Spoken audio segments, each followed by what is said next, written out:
Okay, we are back again.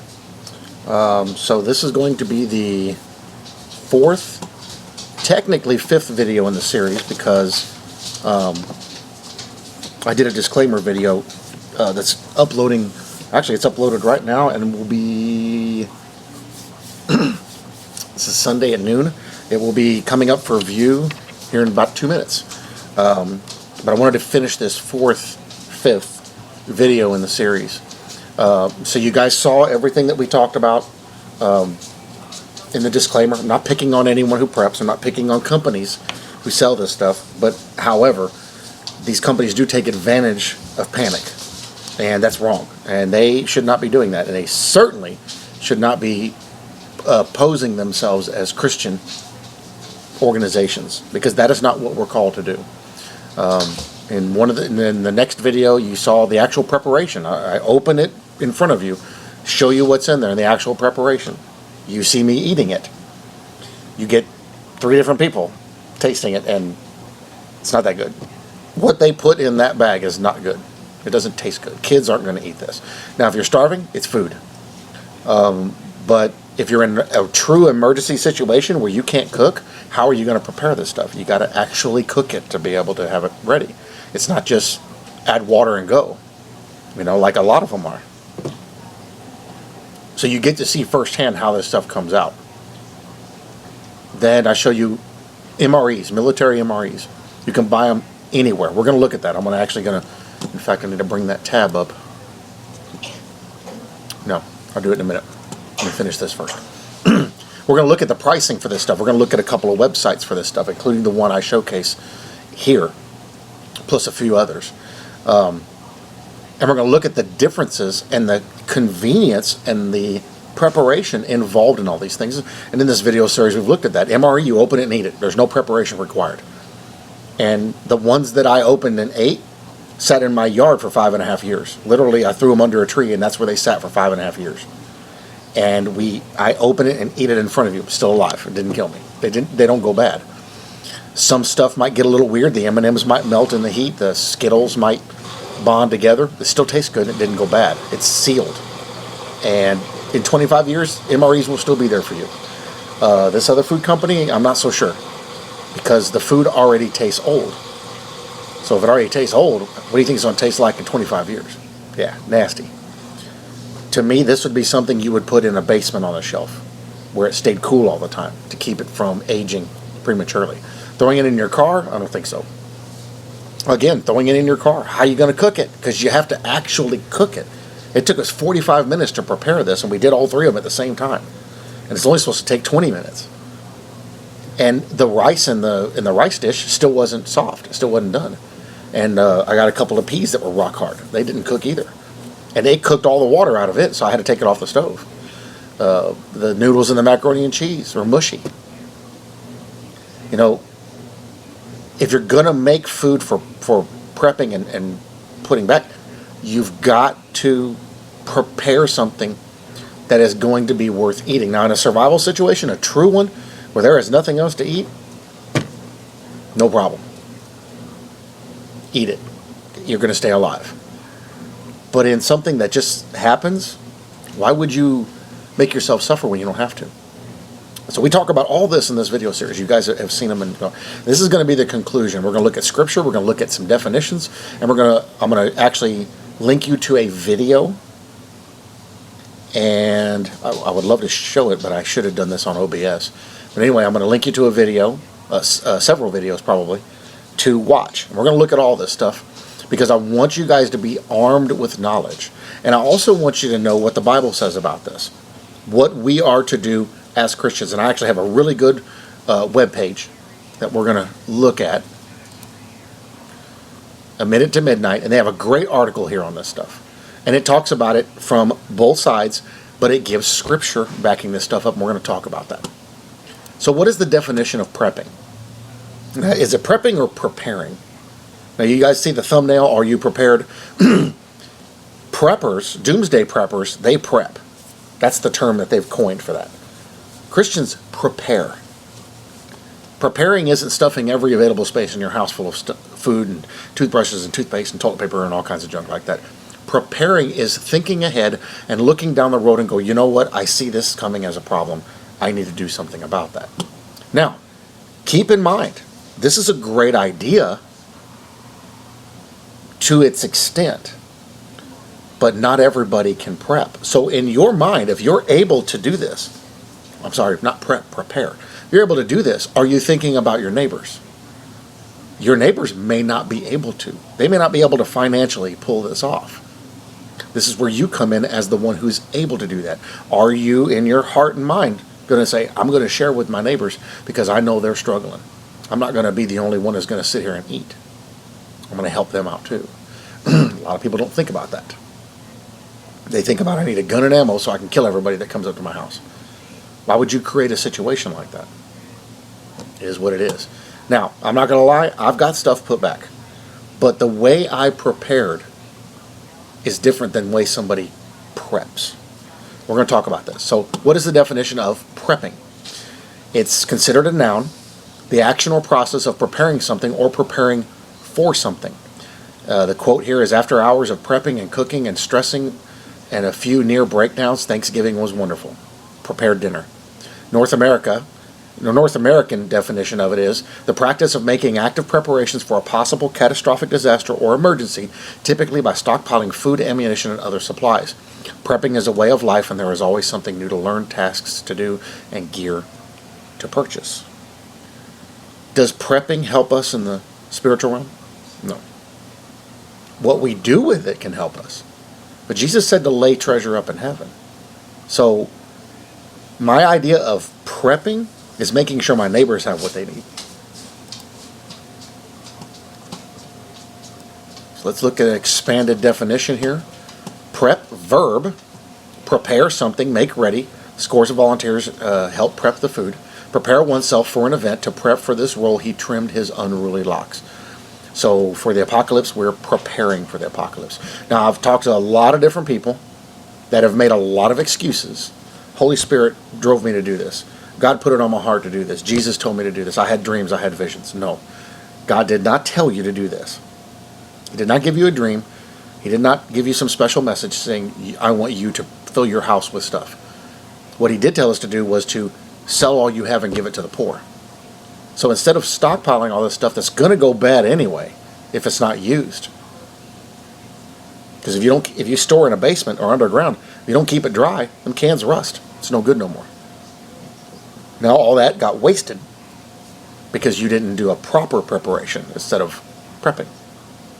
Proper preparation is looking ahead and going, here's what makes sense. And it's a cushion into tough times. One good example was Joseph, when he was second in line in Egypt. And God said, hey, now here's a lot of these examples, and we're going to look at this, where the prepping that happens in the Bible, the scriptures they love to use, these guys were told specifically to do this. Now, and we're going to talk about that. Joseph, God said, hey, I'm about to bring y'all into a 5-year famine. We need to prepare for this. You know, they found the grain bins. They still had grain in them over in Egypt. Joseph's name's all over them. They found them. They're still in great condition. Still functioning. It's actually amazing. They found the places where the guys would sit in their booths, and people would buy from them. Now, all the whole structure is still there. It's actually pretty elaborate how it's built. It's in great condition, surprisingly good condition. So, what was amazing was that they still had grain at the bottom of it, and they took a couple of them and they got them to start growing. That's God right there. So, in that particular situation, and we're going to look at that a little deeper. He was told specifically to do that. Now, people use Noah also. Noah was told specifically to prepare for this event. Now, we can look at the tribulation and go, okay, God is telling me to prepare for the tribulation. Why, if you're not going to be here? See, this is the other aspect of this people don't take into account. The rapture of the church is pre-trib. Somebody who preps for the tribulation, technically, they're preparing to go through it. Well, then you don't believe in a pre-trib rapture. And here's the excuse people started giving me when I brought it up. Well, I'm preparing for those that are going to be left behind. You don't know who's going to get left behind. Are you having this idea now that, oh, my whole family's left behind, I'll make sure they have everything they need? Okay. Are you sure that's what your driving force is? I think it's far greater to take that money that you want to use for that prepping and go donate it to a soup kitchen. Feed the people now. And just do a little bit of prepping. So let's go through this and look at it. Should a Christian be a prepper or in any way be involved in prepping? Preppers, as they are called, are known for stockpiling food, weapons, and other supplies as they await doomsday. Even Christians have gotten caught up in the end times predictions, tangling biblical prophecy and fear in current events. Fear causes prepping. Wisdom causes preparing. The case for Christian preppers and why they should prep. You're going to find a slew of this stuff on here. Here's a couple of videos right here of Michael Pearl from the Door Ministries and a few other people. There's one. No, that's not Michael Pearl. I thought that was him. Let's see. He says, if y'all don't change your ways, you're in for a huge shock. Pre-trib, non-prepping Christians. He's probably a post-tribber. So we have a lot of people that are claiming to be Christian and saying, oh yeah, y'all need to prep. No, not prep, prepare. Jesus said, sell your robe and buy a sword. Time's coming when you're going to have to fight. Buy a sword. Learn how to use it. The greatest move you can make for yourself is to do studies online. And I may add a video to this later showing you what a 3-day bag has in it. But make a 3-day bag for everybody in your family. It's a backpack they can put in the closet, the corner of their room. Everything in it will stay good. They can grab it, throw it on their shoulder. You can even buy survival .22 rifles that break down into a package about that big. I forget what company makes them. They actually used to use them in the Marines as part of a kit when people got stuck way out in the middle of nowhere. But it breaks down a little thing like that. You can stuff it in the bag, pull it apart, attach it together. You got a .22 you can go and survive with. And you can take down anything that you'll be able to handle with a .22. Deer, small deer, rabbits, squirrels, anything like that to be able to hunt, birds. So that's a good idea. And a little bit of ammo to last you through, but use your head. Proper fishing. Know how to fish. Fish is easy to get, but it depends on what's going to happen. Are you going to have to, you have to take into account, am I going to leave my home? Can I stay in place? If you prep, for say 4 people for 25 years and pack that house full of stuff, and then all of a sudden you got to leave for whatever reason, there's a fire coming, everything you prepped is now going to get destroyed. It was a waste of time and money when you could have prepared and be able to take that and chuck it in the back of a truck or in a van and take off. Simple, easy, no problem. You got to think about those things and take those things into account. Look at your situation. If you're living in suburbia, chances are you're going to have to leave, because they are roving bands of people are going to be going through neighborhoods taking people out. They're going to take everything you have. Why would you do that to yourself? Back in Y2K, people were having pallet loads of stuff delivered to their houses.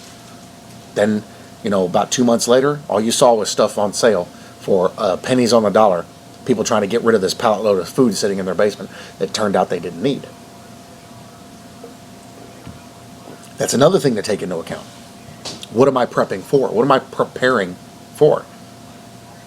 When you prepare, you need to prepare with stuff that you can add back into your daily life and use it. Because at some point, it's going to reach the end of its use-by date.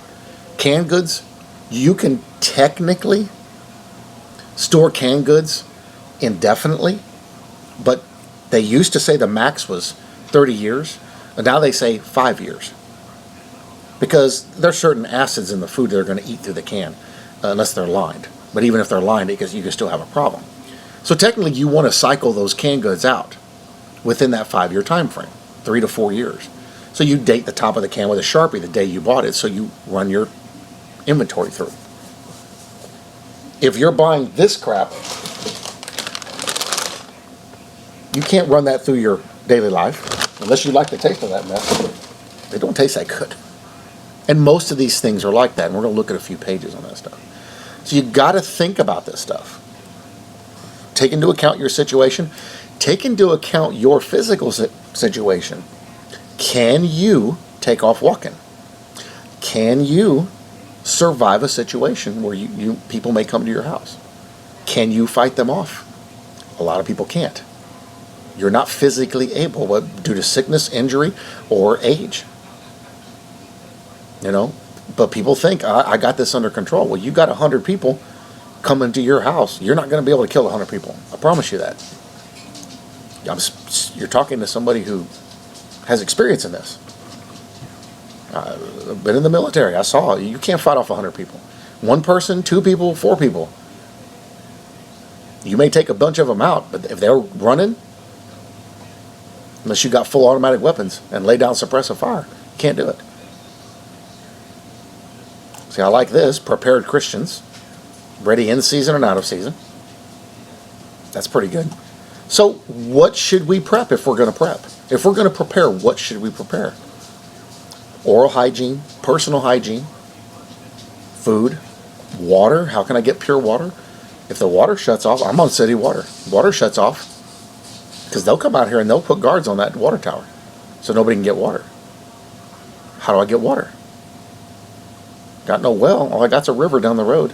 I could theoretically walk to that. Then I got to lug it back. You know, you got to think about these things. You got to think about it. Think about what may happen. Think about worst case scenario and prepare according to that. Now, I'm not going to lie. I've got a couple of rifles. I got a couple of pistols. I got some ammo.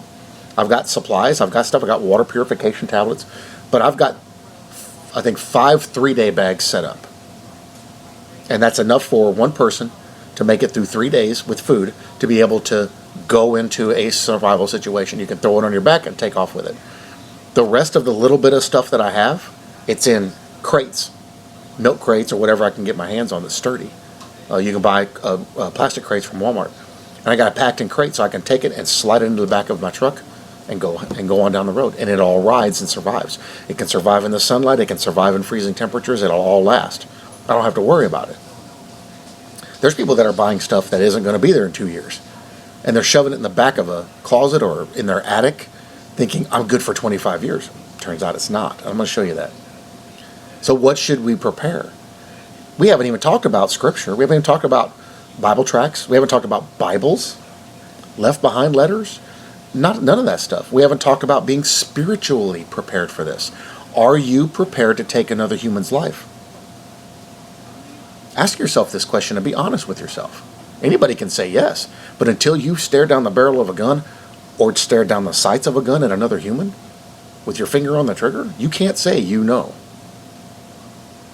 You can't. People can tell you whatever they want, but until you've done it, you can't. Because that's a scary thing, to take someone else's life.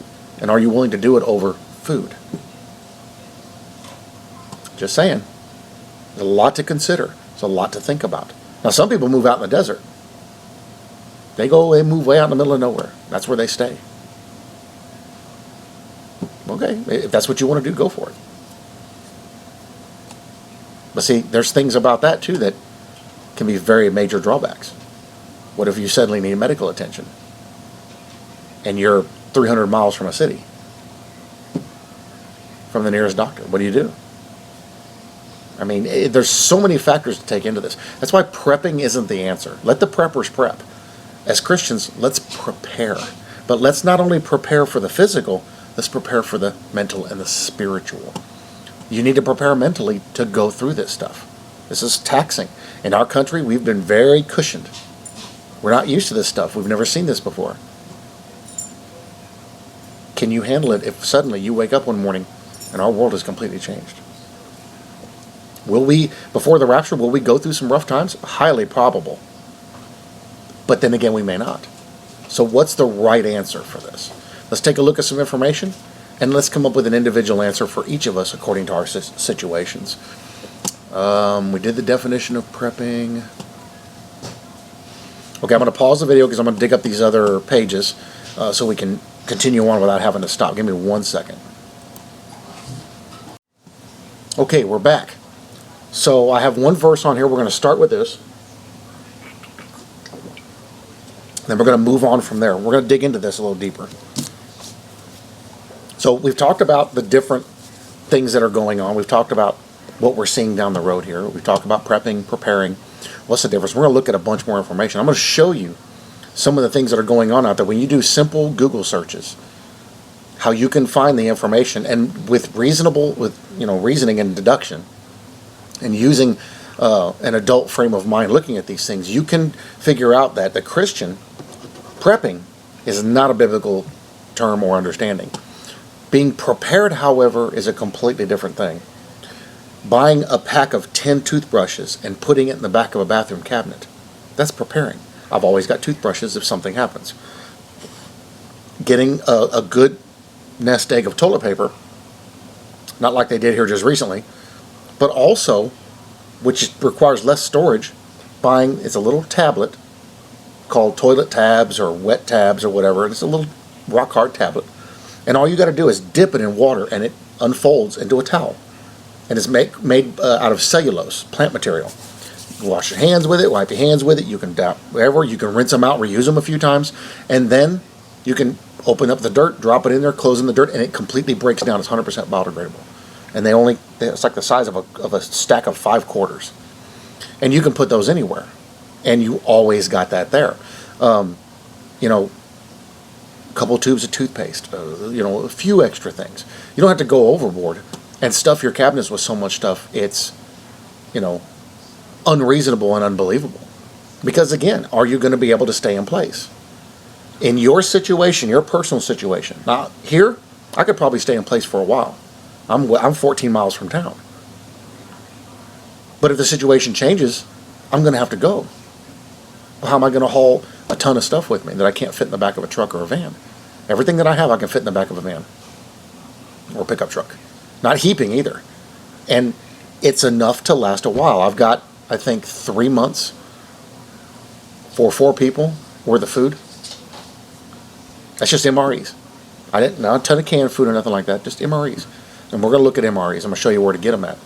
And then if you watch the whole video series, you saw where I actually show you what's in an MRE and what you're getting versus what this stuff is and how this is nonsense. This stuff should have been individually packaged for 3 days.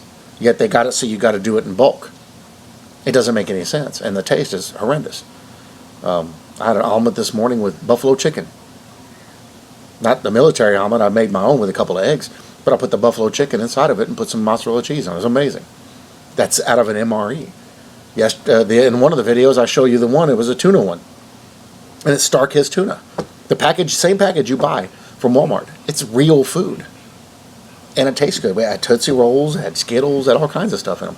It's good food. Now, they're not perfect. MREs are not perfect. And some of the food doesn't have the best flavor in the world.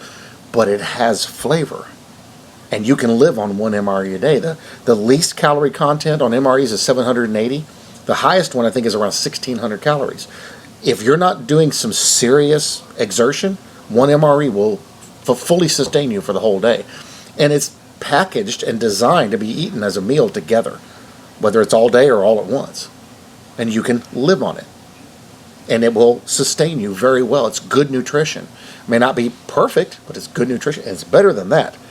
Because some of the stuff that I show in the videos, if you look in the labels I show you on this stuff has no protein in it at all. None. Protein wasn't even on the ingredients list. However, the soup I had in my cabinet has protein. MREs have protein. You need protein. That's the building blocks for muscles. You can put all the carbs in your body you want, it's not going to do you any good. That's energy and it burns off.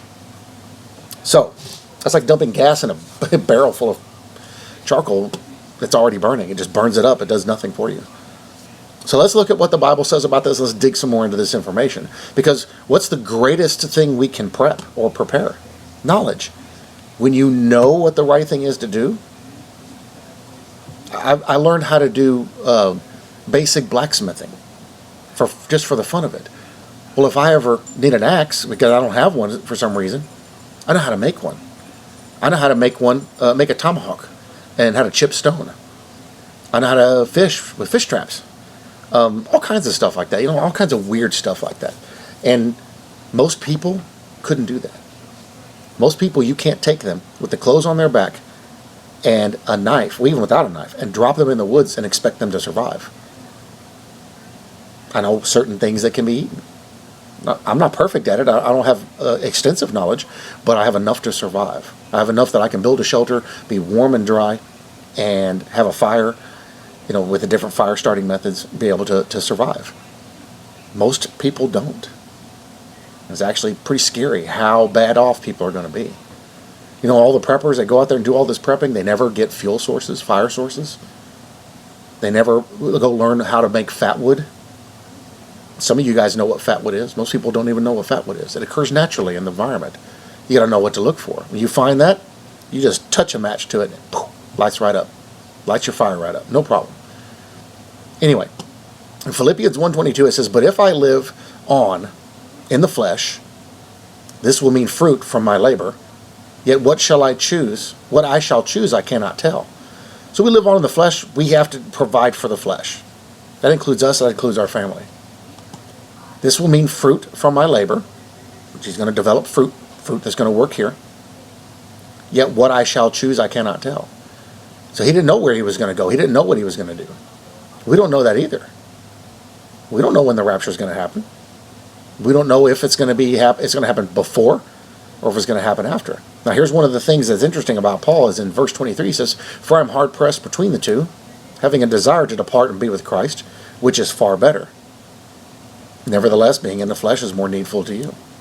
So, and I've heard people say, I don't know why anybody being Christian would want to die. I want to be with the Lord. I don't want to be here. This isn't my home. I've heard pastors say that. It's like, maybe you don't want to be with the Lord as much as you think you do. Anyway, if we're going to live on in the flesh, we do things that take care of the flesh. Does that mean prepping? Does that mean hoarding? No. Now, you're going to see an interesting definition about the difference between hoarding and preparing. And it's kind of funny how they justify what they come up with. So let's go back and let's look at some sites. So I wanted to go to A Minute to Midnight, look at what they have to say, and cover a few scriptures. Preparedness. What does the Bible say about being prepared? Our prepper's crazy. You see a little guy there with a miniature rifle. Got all them sharp sticks and barbed wire behind him. So what's the difference between a prepper and somebody being prepared? A prepper hoards weapons. Somebody who's prepared has one and knows how to use it very well. And knows when it's appropriate to use it. Preparedness. What does the Bible say about being prepared? In this day and age, many Christians, including the AMTM team, that's them, believe that we are now living in the times of the birth pains described by Jesus in Matthew chapter 24. I agree.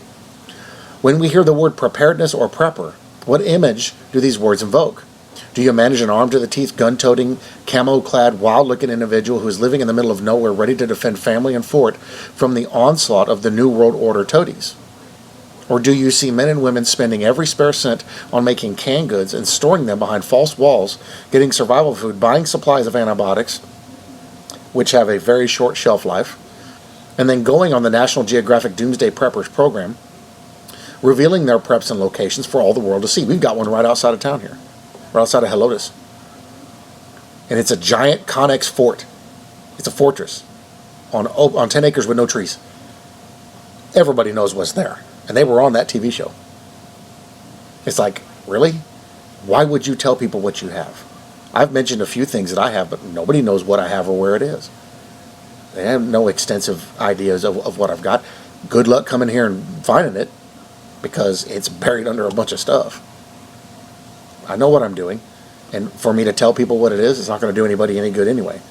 It's only going to last a little while, because they'll pour through it within a week instead of making it last. Because in addition to being prepared, you have to prepare in here. So you have to be prepared to make that stuff last longer. That means you're going to have to sacrifice. So he says, well, I can understand if this is the image when you see the word preparedness is mentioned. When I see the word prepared, that's not what I see. Prepared, to me, means somebody who is prepared for anything. This guy isn't prepared for anything. Notice he's on dry ground. Notice how smooth the rocks are. Yeah, that's a riverbed. See, I see that stuff. He's not prepared to not drown. Look at all the stuff he's got hauling with him. There's no way he can get out of the water if a sudden flood comes in. So that's the kind of stuff I'm talking about, little goofy things like that. So this is how the mainstream media portrays many who do claim to be preppers. And I have to admit, some of these folks do come across a little crazy at times. I don't think any prepper is crazy, but I do think they go overboard.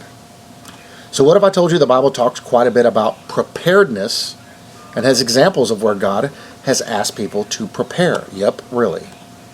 Prepare, not prep. For the Christian, preparedness or being prepared is about so much more than beans, Band-Aids, and bullets. I have a buddy that he had been putting back, for years, been putting back beans and rice. And he stored them in these plastic containers and in volume. It has them stacked up. Well, over time, the heat makes the lid sag. So they were getting exposed. But he did it right. If you buy a big bag of those beans or rice, you put it in a freezer for 24 hours. It kills anything that's in there. Because if you don't, you'll end up with little webs in there and boll weevils in it. Kills anything that's in there. You lay it out, let it completely dry, and you store it away.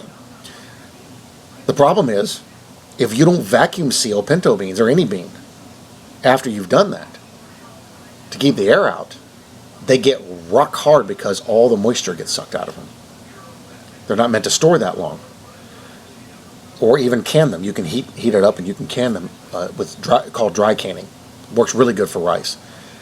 But if you don't seal it in something, they get rock hard. He's been trying to cook some of it up, and the beans won't cook.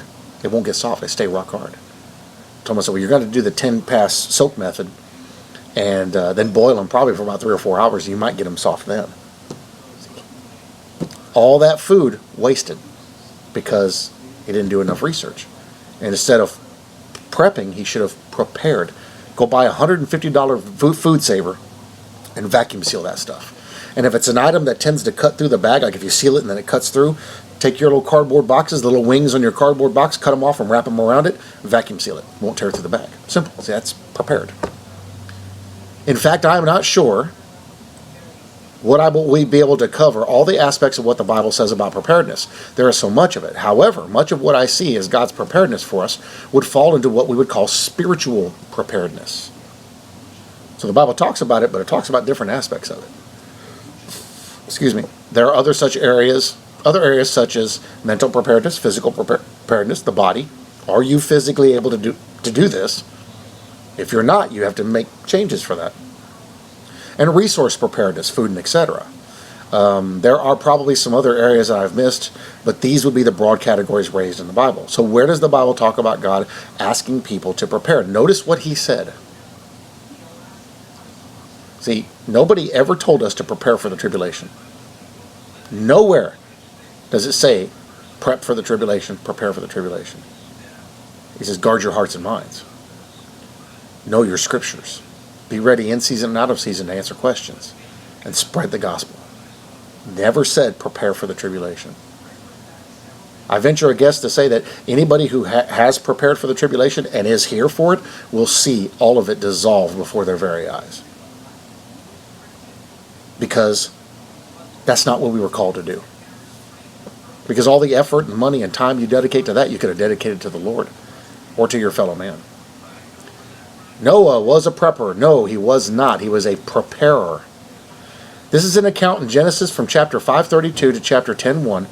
So what does this portion of the Bible have to say about preparedness? So basically, God saw that things had got out of control and corrupt on earth, more than likely due to a fallen angelic incursion. So in Genesis 6:14, God tells Noah to build an ark of gopher wood, and God tells Noah how to build it. I mean, God could have just gone poof and had a ready-made ark all set to go for Noah. But nope, Noah was instructed to build the ark. The ark was built in preparation for the flood. Moving right along to verse 21 of Genesis 6, God says to Noah, wait for it. As for you, take for yourself some of all food which is edible, and gather it to yourself, and it shall be food for you and for them. Wow, God asked Noah to do some prepping. No, preparing. So there you have it. Prepping is in the Bible. No, it is not in the Bible. That's not prepping, it's preparing. Notice the key word here, some. You got to read with the text. This guy probably didn't even realize he put that in there. As for you, in Genesis 6:21, as for you, take for yourself some of all food, which is edible, and gather to yourself, and it shall be food for you and them. Them who? I believe in that passage in context, he's talking about the animals. So he took some, not all. Just enough. He prepared for the time they were going to spend on this boat, so everybody could have food to eat and the animals could eat. And I imagine it would be a little bit of food that would carry them just into the beginning as land dried out and then grass and stuff started to grow, because there would have been nothing there at that moment. So he's some food. Prepare for what's coming. And God told him specifically to prepare in this way for this event. When have we ever been told to prepare for the tribulation? I can't find it. And not prepare like this either. Now here's Joseph's. Long story short, Joseph got the rough treatment from his jealous brothers and was sold into slavery and ended up in Egypt. He ended up in prison on false pretenses after rejecting the advances of a wife of an important official. He got a reputation for interpreting dreams, and interpreted a dream Pharaoh had. Pharaoh put him in charge of all the important stuff in Egypt. Joseph was Pharaoh's right-hand man, above even his own family. Joseph listened to God, and as per Pharaoh's dream of 7 good years and 7 bad years, so I said 5 before, it's 7, and the advice to save a fifth of the abundant crops, not all, some, a fifth. Take something that you have and break it into 5s. And you see how much he's told him to save. Save a fifth. The other 4/5 go out to the people. Some, little bit. See, this is the details people seem to miss. God had instructed to Joseph to prepare, not prep. He says prep, but it's prepare. He's preparing for the 7 lean years. This preparing, saved the bacon. Maybe not the best phrase for the Israelites. Skin of the Egyptian people, and also these people in nearby lands, including Joseph's original family. Again, God asked Joseph to do some preparing, not prepping. I'm showing you this because the wording is important. I disagree with his word uses. See this right here?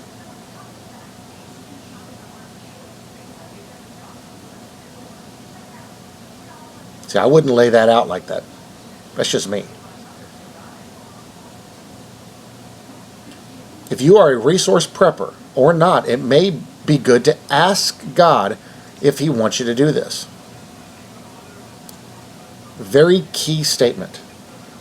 As a Christian, we go and get advice from God. Lord, do you want me to do this? Now, I've had many people tell me, God told me to do this. You sure?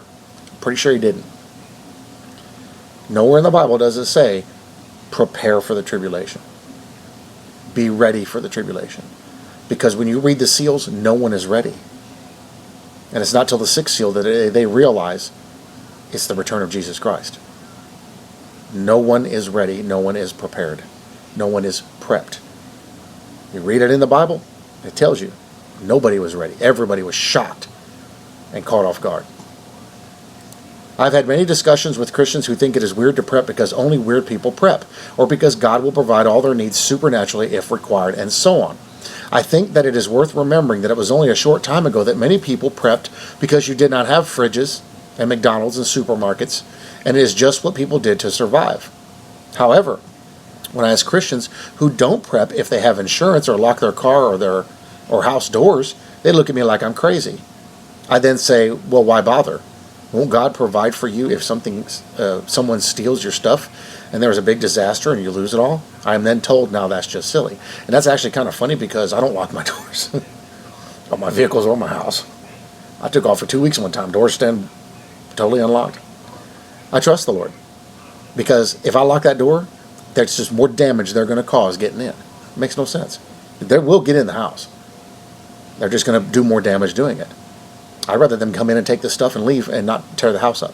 Because I can buy new stuff. Yeah, I figured I'm going to get a lot of comments. I'll be getting comments from the video earlier, the disclaimer video. But see, nobody does this. This is why I'm doing this, and what aggravated about it is nobody digs into this stuff and looks at it from several point of views and actually shows you what this stuff looks like. So let's get into this more. Most of these folks don't even have a basic disaster emergency kit. I think everybody should have a disaster emergency kit. It's a 3-day kit, and it's good, and it's smart, but it's things that anybody can use. And it's used for everybody. They are not poor or destitute and could afford to put away a can of spaghetti or beans or rice or water on a regular basis, but they don't because it will never happen to them. Really. So, and he said it right, a can of spaghetti, if you're going to prepare, You don't have to spend thousands of dollars. You can go, like when this whole thing with the COVID started, and you guys remember I did my PSA video. I was sitting outside of Home Depot. Get some masks, get a couple things, if you have 2 cans of corn, get 2 more cans of corn, that kind of stuff. I think I spent a total like $356. That included masks, a few cases of bottled water, just in case the water went out, because you know how people get, and some canned goods. Almost all of it is still in there. That's how long it lasted. And I got 4 people in the house. Some of it have even given away. My cabinets are still full. My freezers are still full. I didn't go nuts with it. I just got a little bit. Because that's all you need, is just a little bit. I now have a picture of an ostrich with its head firmly planted in the sand for some reason. Like many people these days, they just don't want to know because it's really scary to think otherwise. There are Christian folks who believe that God has not prompted them to prep even after asking Him if they should, and I accept this because they have sought God on this matter. I would still be inclined to have a small emergency kit for natural disasters, though as this is a common sense thing. Now, I want to make a point here. This is a good idea, but like the people in Houston when Harvey hit, couldn't even get to it. It was under 4 feet of water. All their stuff that they put back was destroyed because it was in the bottom of a closet, bottom of a pantry. It wasn't sealed up to protect it from the water. So when they went in there and opened it up, it's all jacked up. See, you got to think that people didn't know that, hey, Harvey's coming. Oh, what do you do? Well, the mayor said stay, so we're going to stay.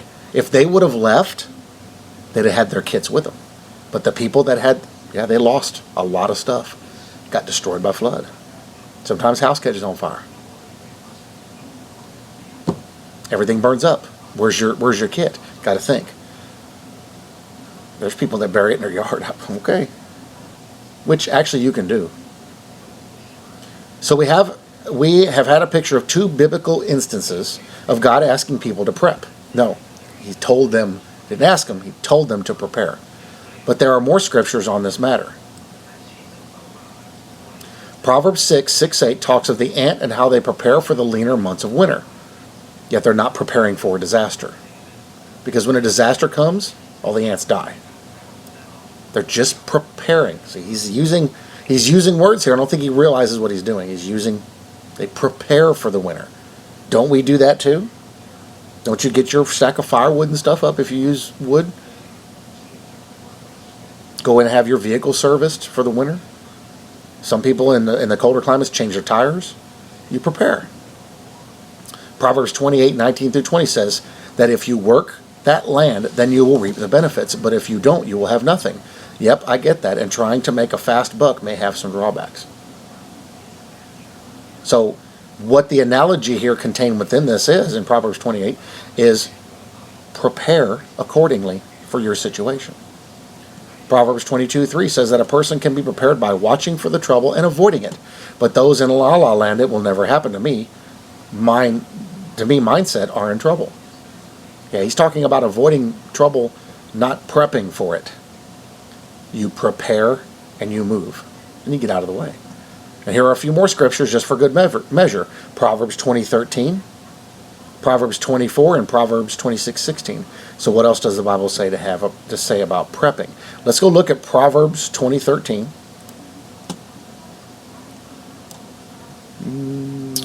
Proverbs 20. Do not love sleep, lest you come to poverty. Open your eyes, and you will be satisfied with bread. Is that talking about sleeping? No, it's talking about being asleep. You got to look at what he's referring to here. This isn't talking about you laying down at night and reading a few pages of your favorite novel and then passing out and going to sleep till the morning.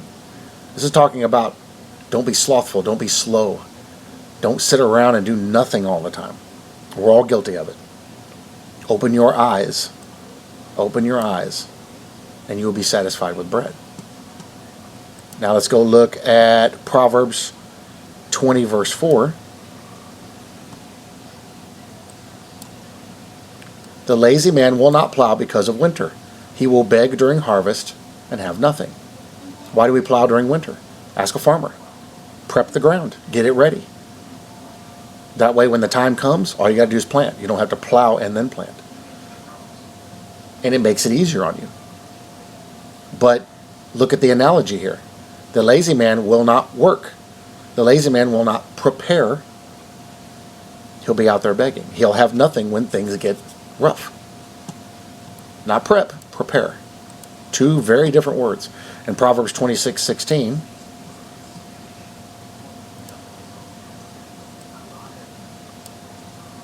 the lazy man is wiser in his own eyes than 7 men who can answer sensibly. What are we doing here? He's literally providing a verse that I can use to explain what we're doing here. Answer sensibly. Should I hoard and fill my house up? Now, some people will tell you a different definition of hoarding. We're going to look at that. Should I hoard or should I prepare in case something happens? What if my power goes out? If I have a bunch of freezers full of stuff, what is my family going to eat if they all go off? Prepare. Think about these things. Think about worst case scenario and make the transition into a bad situation a little easier. I'm not prepared to live 5 years here in a disaster situation. Just a few months. And that will transition us into the next stage of our survival and what we're going to do. By that time, we'll know whether we need to leave and go somewhere else. It's that simple. Because I guarantee you, if things get really bad, you're not going to be able to stay in your house in most cases. Because your neighbors are going to get pretty hungry and look at you when you're wiping your spaghetti sauce off your beard. Physical preparedness. The Bible does talk about being physically prepared in 1 Timothy 4:8, where it says that it is some benefit to be physically prepared. If you are doing some physical exercise, this keeps muscles toned.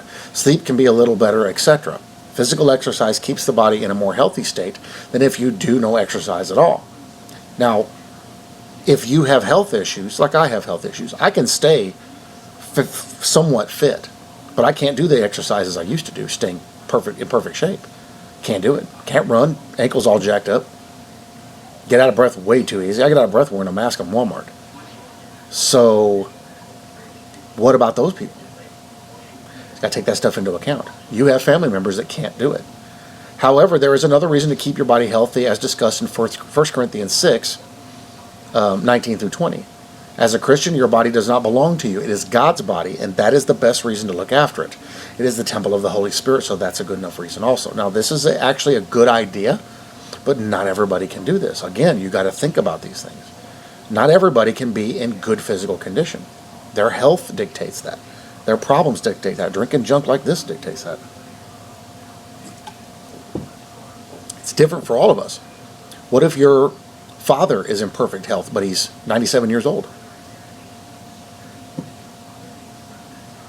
I'm just saying. There's always a factor that you're not taking into account with these things, unless you sit down and prepare. Not prep, prepare. Now we have mental preparedness, we have spiritual preparedness. I'm going to link to all this in the deal so y'all can keep going. He has lots of verses here. This is a really good read. But when you're reading this, so I don't want to go through it all because it's going to take too long. When you're reading this, keep in mind, prepping and preparing are two different things. Now, here is the 4 Patriots website. This is the one I showcased. No, I do not want you to send me updates. I get enough of them. Delicious survival food, good for 25 years. New 4-week kits are packed and ready to ship. We're proud to be one of the few survival food companies with kits in stock. No, everybody has them. We're going to look at some. Now look at this plate here with the green beans on it. That doesn't come in a survival kit. I promise you that doesn't come in there. That oatmeal over there does in the yellow bowl. Look at these. Oh, that's squash with rice and beans and tomatoes in there. So I'm guessing southwestern rice. You don't get that in a survival kit. That doesn't come in there. That looks like mashed potatoes with little onions and stuff on there. Farmer's Market corn chowder, creamy herb mashed potatoes, and white rice. Both of my kits had the same thing in them. And you saw that in the video. So, they sell a lot of stuff.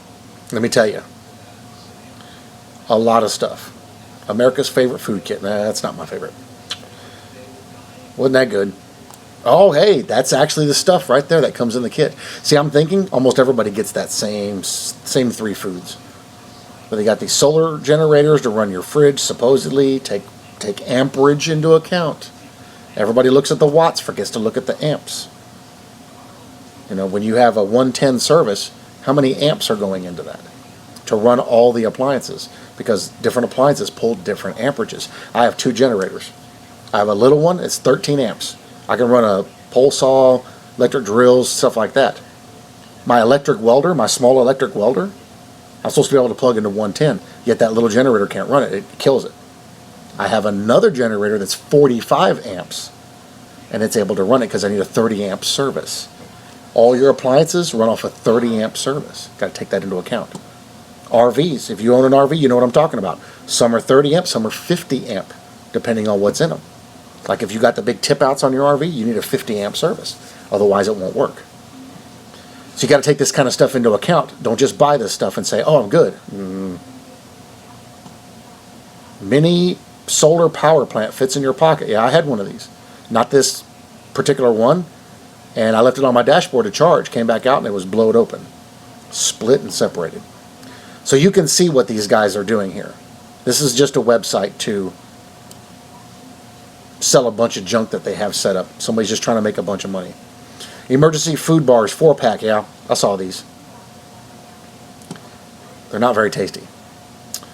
We have a Victory Garden seed collection. Okay, well, in these seeds, are these seeds growing things that we're going to eat?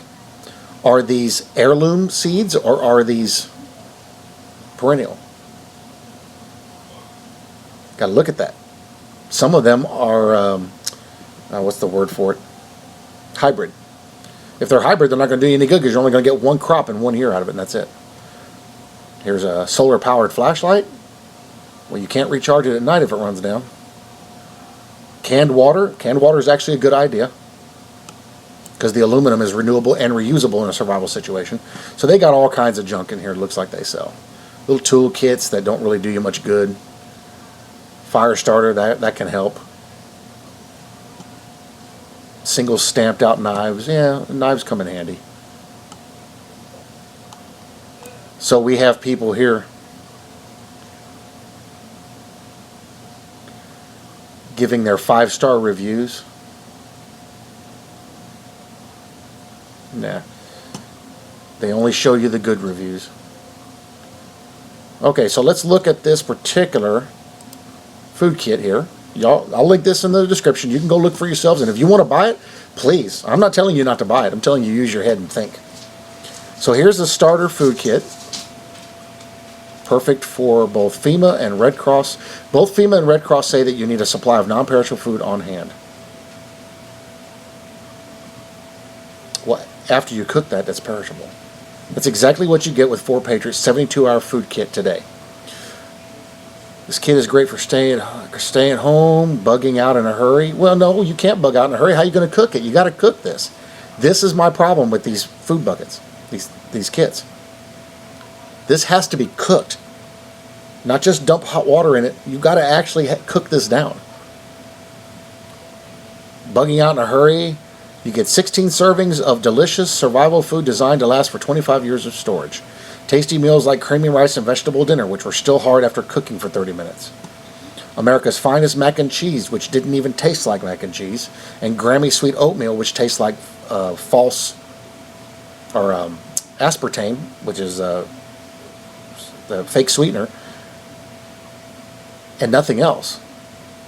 And it actually got really bad. We didn't eat it. We just took a few bites on the videos, and we threw it all away because it's nasty. Even after putting sugar in that stuff in that oatmeal, it still tasted like fake sweetener. 4 Patriots is now is now one of the few survival food companies with food packed and ready to ship. And I wonder where they got it from because it tastes really old. And it's not vacuum sealed. How it's going to last 25 years, I don't know, because it was not vacuum sealed. Disaster resistant, lasts 25 years. Tastes great, not really. Nutritious, not really. There was no protein in any of them. Easy to prepare, not really. Not if you're bugging out, you can't prepare it. That means you got to stop and start a fire to cook it. Rated A by the Better Business Bureau with 773 reviews. That's easy to check.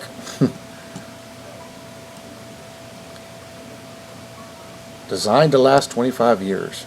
And you notice it's always the same three. They haven't shown anything else other than the oatmeal. And that's more than 1 cup of oatmeal. You saw the serving sizes. Yeah. That macaroni and cheese, and you don't get none of them berries or nothing with it. That mac and cheese has that little crunchy dusting on it. You don't get that with it. The creamy rice tasted good, but it just never got soft. That's what was terrible about it. No, your number one need isn't food in a disaster situation. It's water. I can get food. Water is the problem. So I'm going to link this so you guys can look at it for yourself.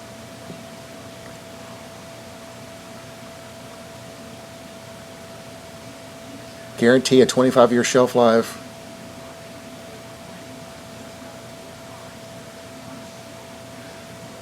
So the secret, they're going to tell us the secret. The secret is they put delicious veggies and grains, state-of-the-art freeze-drying technology, special low-heat dehydration method. That's how you dehydrate, is with low heat. It's not special. Go buy a food dehydrator, and it uses low heat. I hate the marketing. That's how you dehydrate food anyway, is low heat. Resealable Mylar pouches, but they're not vacuum sealed. That was another big problem. Same material used by NASA. It's also same material used by the company that makes the grease I use in my bearings in my truck. It's standard Mylar packaging. High-tech, high-capacity oxygen absorber to suck out any excess air. Oxygen absorber? No, it's a moisture absorber, not oxygen. That's a standard little thing they put in there, which is key to sealing. And how's it going to suck the oxygen out? Where's it going to put it? Air has volume.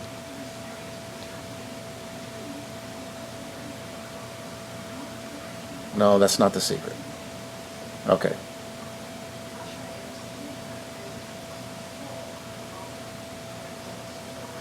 Who is this guy? Former Navy SEAL? Why would a Navy SEAL? Why would a Navy SEAL tell you to buy this junk when you can buy MREs? We're about to look at MREs. She's preparing this gorgeous meal and surrounded by all these stupid food bags. That Betty White look-alike. There's no way. No. It's all false advertising, you guys. Experts do not warn you that you need this. I'm not sending it back because they said you got to send the food back. I already prepared it. How am I supposed to send it back?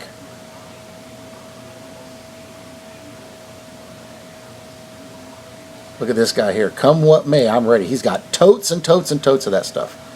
The thing is, when it gets down to crunch time and he opens that up, he may be in for a shock. So anyway, when you get into this stuff, like I did in these videos, open it and get one extra. If you're going to buy this stuff, I'm not telling you not to. Just use your head. You buy this stuff, open one and eat it. Prepare it for your family. See if they'll eat it. They don't eat it, how much money did you waste? That's the true test. Will your family eat it? My family wouldn't eat this. And they like all three of those things. They wouldn't eat it. This is what you should buy. Meals ready to eat, MREs, I showed you in the video. Open it and eat it. There's no preparing required. This says Sportsman Guide. I've done a lot of business with these guys. Good company. So here's some of the food buckets, ReadyWise. We're going to take a look at ReadyWise. This one here has been screwing people up for quite a while now. They actually got a lawsuit going against them. We're going to look at that. Mountain House. Now I want to showcase this company. Mountain House makes camping food. You can go to Cabela's or Bass Pro. They got a whole wall of the little pouches. That food actually tastes good. It's freeze-dried, but it actually tastes good, and it's in portions for an individual person. And it's not 1 cup. It's a full meal. And you just add hot water, close the bag, maybe give it a little shake or a stir, let it sit, take it out and eat it. Minimal preparation required. That I would buy. This Mountain House I would buy because it tastes good. And many campers will tell you it tastes good. It actually has good flavor, and it tastes like the real thing. This stuff here is kind of iffy. ReadyWise, I'm going to show you. ReadyWise has a lawsuit on them right now. Municipal surplus complete MRE meal assortment, 12. This one here, they're charging 109. We're going to look at some more links. So for $100, I get 12 meals, no preparation required, ready to eat, and they taste good, like what I showed you last night. Let's say this is just one company. I paid $42 for these kits. One kit for your first purchase is $27. After that, the price goes up by quite a bit. That was only for 3 days. I can feed 12 people with this one box, or 4 people for 3 days. Full meals, complete meals, 4 people for 3 days for $100. That's actually not bad, but you can get them cheaper. Here's Mountain House again. They sell the big cans. That's actually good stuff. Here's your MREs. This is a 12-pack of them. These are the entrees, $60. So this is just one company. They're kind of expensive, but you can see all this stuff. I'm gonna link all this. Here, this is a 5-day survival bag. This is by Wise. I wouldn't buy it, but a kit is what you need. I've never heard of Peak. I hate the false advertising these people get. So here we have military ration, the basic MRE, $54 at Midway USA. I've done a lot of business with that company. When I was doing gunsmithing, I got most of my parts and materials from them. Good company to deal with. Here's XMRE. This is a new one that has come out, and it's pretty good. Got a lot of the guys I talked to, 12-pack of them. That's just entrees. It's from Sportsman Guide. Amazon MRE 2020 series inspection. That's the real military MRE. 24 meals, $275. A little pricey, but to have good tasting food with no preparation, not bad. Here's Amazon for, this is an older box. Oh, you can also get MREs kosher. Yeah, they have kosher MREs. You can order those. $130. Emergency food supply, 124 servings. 124 servings of one kind of food, $106. That's only one type of food. Yeah.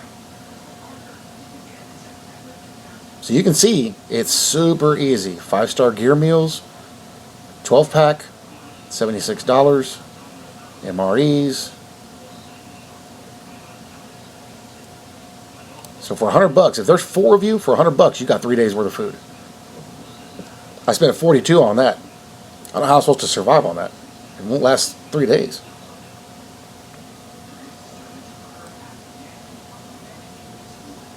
So you can see there's company after company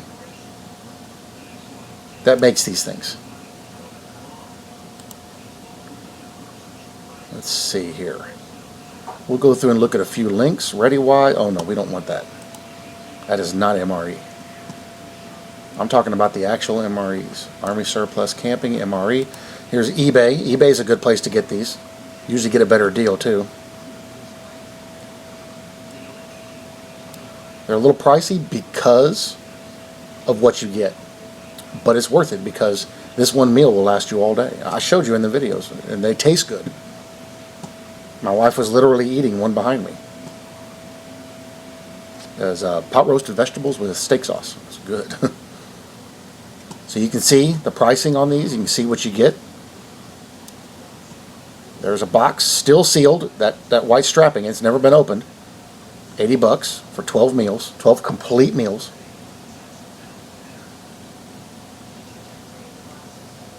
Individual MREs, $6 a piece. So $6 to $14 is what you get. Know what you're buying, dig into them, find out what you're getting. There's some Canadian ones, because some people will overcharge for this. You got to dig into them. Don't buy vintage. That's 1986, so they might be okay. Don't buy vintage ones. Get them sealed in the box. You got nothing to worry about. There's $100. There's $91. Here's $61. Ready to eat. And they really are ready to eat. There's no preparation. You don't add water to it. You don't nothing. Y'all saw me. I was eating tuna fish with tortillas with mayonnaise. And Mrs. Dash seasoning, right out of the package. There's no preparation. I sat here at my computer desk and was eating it. All of them are that way. There's not a single MRE that needs preparation. If you buy one that does, that's not an MRE. So you can see they're real easy to come by. And prices vary. You shop around and get the cheapest deal. Read the description. Look at what you're getting. For your money, this is much more worth it. For your money. And now you dig around, you can find a company that'll sell you a pallet load of these for a better deal. So this is what you're looking at. These other companies, you saw for yourself what it makes. And then you saw the MRE. So if you're going to put back food, this is what you want. These are better. And there's just no shortage of them. They're everywhere. This you can throw in your car and it'll still be good. I tested them 5.5 years in my yard. In my yard. These you can chuck in your car, whole case, stuff them in the corner, trunk. Say 12 years from now, you get stranded out in the middle of nowhere. Well, crap, I'm hungry. Okay. Pop open the case. Here you go. You want chili and beans? You want chili mac? You want spaghetti with meat sauce? You want spicy penne pasta? They even have a pesto chicken pasta. Yeah, that one's good. Find companies like this, Survival Magazine. They can get you discounts on this stuff.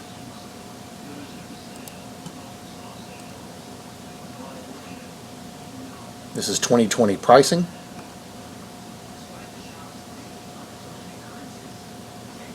That 2020 inspection date, I had a buddy that this is what he did. He's a veterinarian in the Army, and they check the stuff on this to make sure they're still good. And they keep them in a refrigerated warehouse, so they last everywhere. Yeah, the problem is they're usually expensive. Yeah, they are.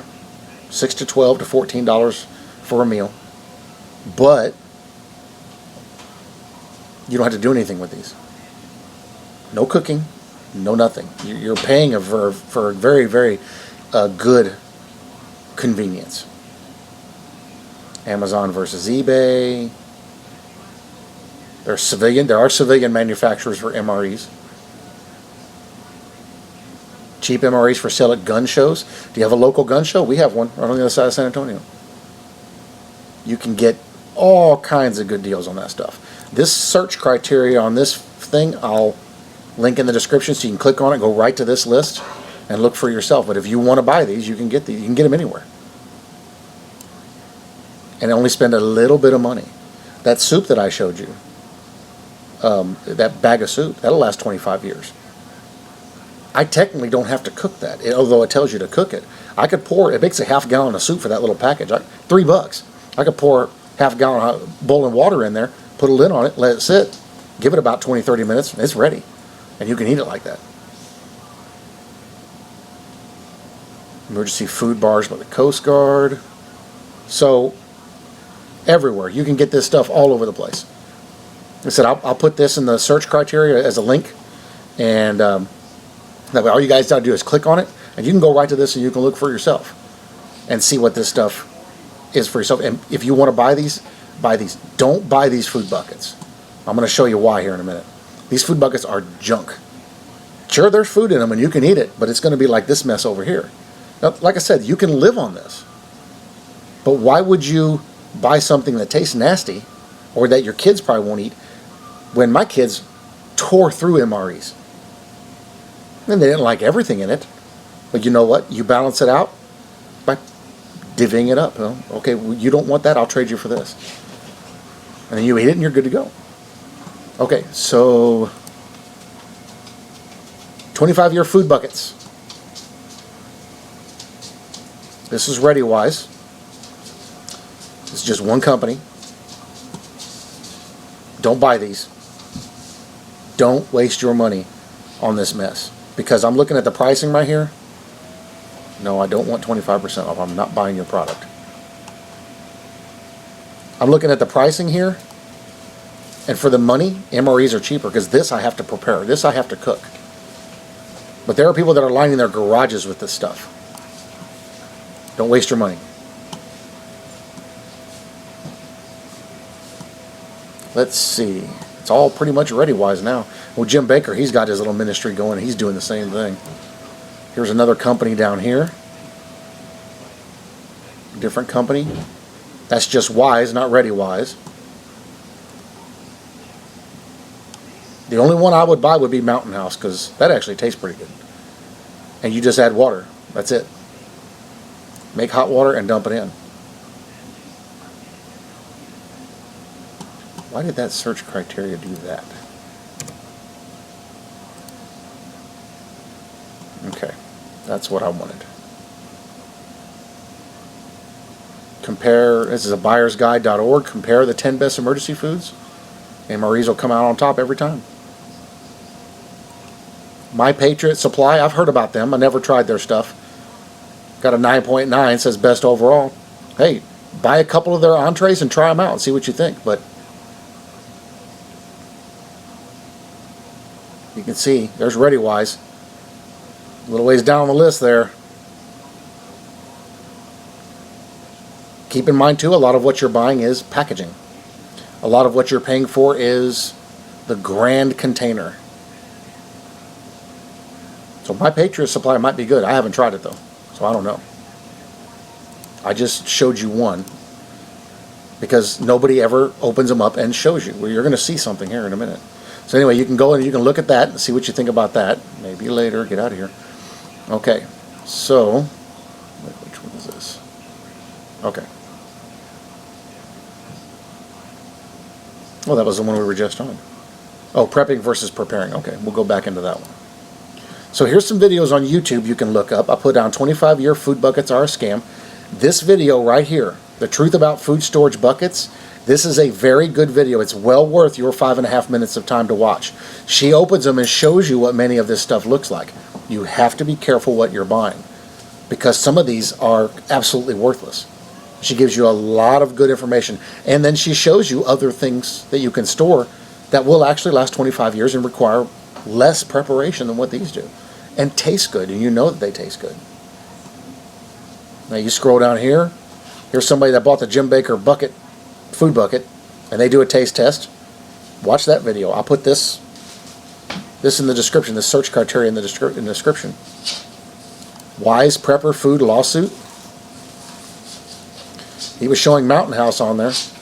He might have been singing their praises, I don't know, but you can watch this one too. It'll be on there. Here's 4 Patriot 3-month survival food kit, how to prep for the next 25 years. Not this way. Survival food after years of bad storage. See what it looks like. That would probably be a good video to watch. Probably going to be pretty bad. See, you can't rely on what they tell you. You have to do your own research. Look at this stuff. Take everything into account. There's Patriots. Oh, somebody else did a review.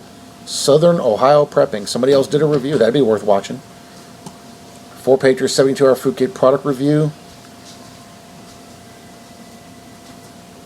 It was free with a $14.95 shipping and handling. I'm a believer in being prepared. I bet they don't like it. Yep, same. They got the same food I did. Mac and cheese.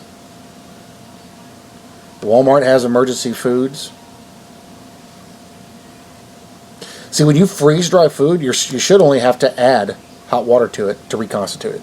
You shouldn't have to cook it. I had to cook this. Not just add water to it, I had to cook it. So you can see all these guys.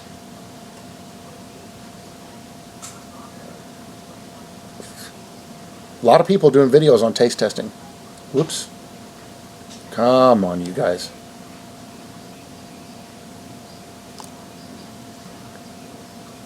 We tried a televangelist apocalypse food. That's probably Jim Baker. It probably wasn't that good. So anyway, I'm going to link this search criteria in the description. So you can click on it, go right to this, and you can go watch these videos for yourself. Do your research. Take the time. Don't just take somebody else's advice. Oh, you need to get this.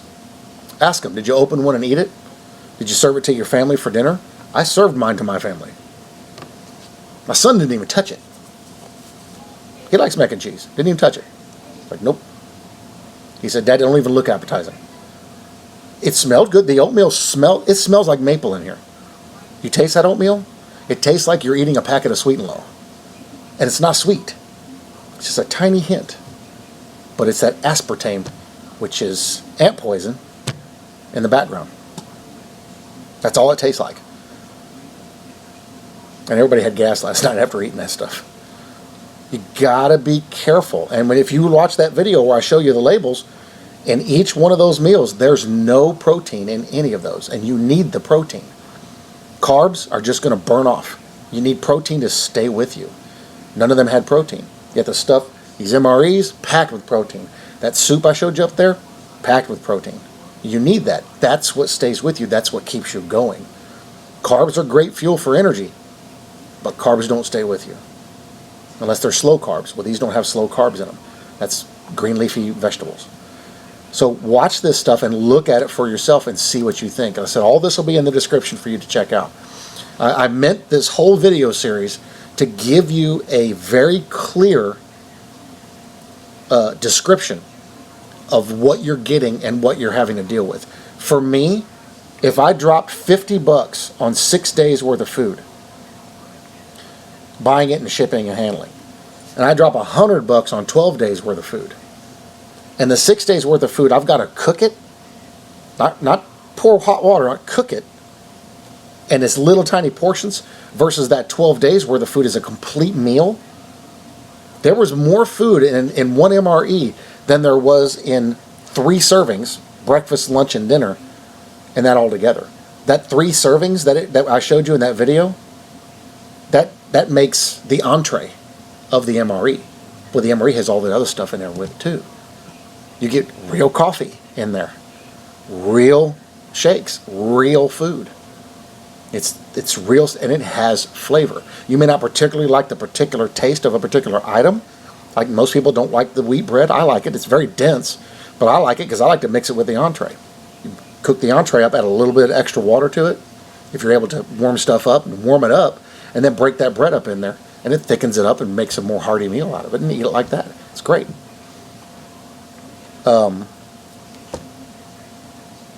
Yeah, I mean, you can see for yourself what's going on here. Find people and other videos like what I did that show you what this stuff looks like prepared. Show you what it takes to prepare. Now, I didn't show you the cooking process because it was both me and my wife were trying to keep up with it, and we cooked all 3 packages at once. And we're trying to set it up on the counter so you could see for yourself the serving sizes. And we were taste testing it, and it's like, wow, that's really gross. Why would anybody eat that? I would eat raw oats, boiled, before I would eat that oatmeal. Because the raw oats taste better. And you can just put a little bit of salt and butter in there, and they're amazing like they are. We added stuff to that, still couldn't get it to taste good. We added vanilla extract, maple extract, and I put maple syrup in it and stirred it up. That should have sweetened it up, right? Barely changed the flavor at all. So, and that was just in the bowl. So yeah, I mean, for what I'm getting, the price is no good. $50 I spent for that. And for $100 I can get a case of, $100 or less, I can get a case of MREs that actually taste good. Matter of fact, give me just a second, I'm going to show you something. Okay, so you remember the chicken pesto pasta that I opened yesterday and showed you what was in it. It's all still there. So this will show you. Set it over there. So here's chicken pesto pasta and applesauce. Okay? This applesauce says carbohydrate enhanced applesauce for energy. It's free. You see it's sealed. I'm having to pull this open. I'm going to show you. No preparation. This is what you're getting when you buy these versus the other stuff that had to be cooked. You couldn't do anything with it until you cooked it first. Mylar packaging, sealed, vacuum sealed. So you know this will stay good. No oxygen absorbing, sucking oxygen. Oh man. This is the pesto one I was telling you about. Some people don't like this one. This has got so much flavor to it. So you saw me open the package. No preparation, no adding water, no nothing. That is chicken pesto pasta. The smell hit me right now. It's amazing. Real food, no water added, ready to go.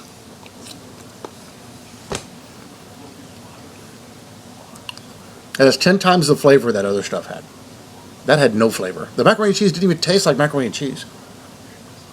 This is vitamin rich and packed. And for the same money, basically, maybe a little bit more, this is what you get. No dishes, no prepping, no nothing. You just open the package up and eat it. You can take this. If you're boiling water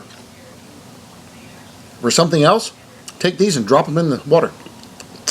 Boil a big pan of water. Sorry, I'm eating on camera now. Boil a big pan of water, drop them in there. It'll heat them up in the water. Then you use the water for whatever you're going to use it for and have a nice hot meal. Save your MRE heater for having a hot shave. Now, applesauce, look at there. You see, it's sealed.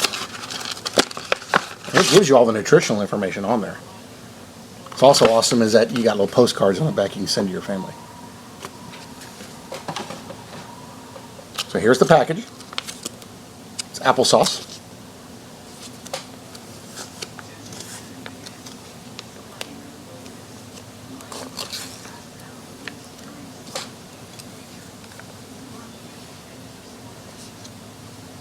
Look at that. Real applesauce. Not reconstituted. You saw me open. I'd have to add nothing to it. And it's got a super strong apple flavor. It's really good. And it's not artificial. It's real. So for your money, this is better. For your money, you get more with this. And this is stuff your kids are going to eat. I know. My kids ate it when they were little. So why would you mess with that other stuff? Why would you waste your time? And let's look at this applesauce. So you remember, I opened another one. I couldn't help it. The chicken pesto is good. So you saw the nutrition facts on the other one. This one here, serving size 1 pouch. I can't see. It's 4.5 ounces. That serving size of that applesauce is more than what the rice was. 130 calories. Total fat 0. Saturated fat 0. Trans fat 0. Remember how much fat was in the other ones? A lot. Cholesterol 0. Sodium 0. Total carbohydrates 30 grams. Dietary fiber 2 grams. Sugars 19 grams. Protein 0 grams. This one doesn't have protein. This is just fruit.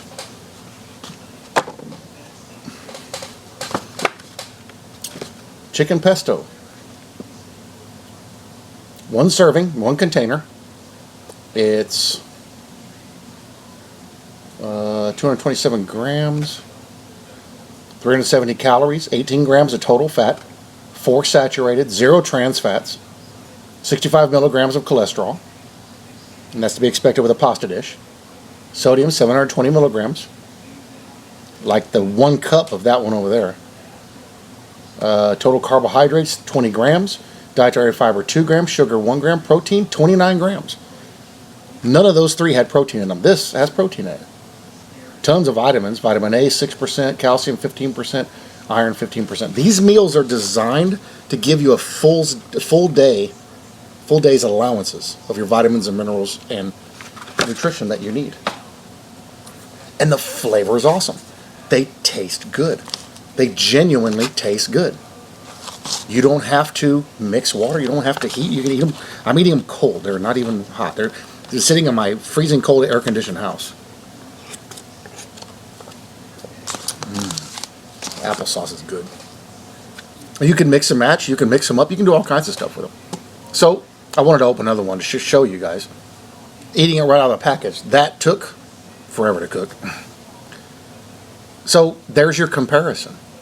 Real time, actually opening the package in front of you, showing you what you get.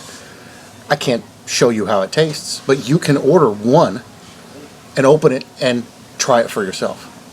And then go get one of these food kits. Get a cheap one, open it, and check the difference for yourself. It's that easy. This, if you're going to put stuff up, MREs are the way to go.